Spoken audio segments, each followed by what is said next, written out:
ওয়ালাইকুম রাম হুজুর, আপনার দেখবার লাগে আমার কারেন্টের লাগান জানে টানের এক কাম করো, ফাঁস লাগি যাও তো। ফাঁস লাগতাম কেনে হুজুর? এটা তো খুশি মায়া করে, তুমিও ফাঁস লাগো আমরা এখান দিয়ে, আমিও নাকি তা কইও না হুজুর, আত্মহত্যা তো মহাপাপ। ইফুল আল্লাহ দিলের কথা নিশা পেতাম না, বুঝছো নি? এই জন্য গামছা দোকান দিয়ে ফাঁস লাগিও, পারো। আপনার লগে আমার ওলা মায়া বিশ্বাস করো হুজুর। আপনার লগে কোনদিন দেখা করতাম? পূজার পাতে দেখা হইব আশা করো, আল্লাহ কাছে আচ্ছা লাগে ওয়াজ দেরি হইব, ফাঁকানি টাইম যাও।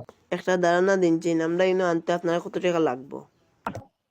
তোমার মিলাই নিবে। আমি একবার গেছিলাম ফাঁকানি রে ভাই, বাড়িয়ে ওয়াজ লাগছে আর এটা মানুষকে খানো ভাই পাও, একবারই ফাঁকানি গেছিলাম, বুঝছো? জিও জিও আজকে আস্থা বাংলাদেশ লড়াইয়া একেবারে বাড়িতে খিচা কইতাম আমারে আসো বাচ্চারে ফুটি চারি দিকে হাতারে। হ্যালো, জি জি আমি আমি কালকে আসলাম হুজাই, রাত ওয়াজ করিয়া উঠিছে, আপনারে কইছি এখন আইছি আমি বদরপুর। ও ড্রাইভার বেটায় ফোন মারে, আমি মাগরিবর নমাজ দিয়া ধরতাম, বহুত দূরে আমি যাই আর কি ইনশাআল্লাহ।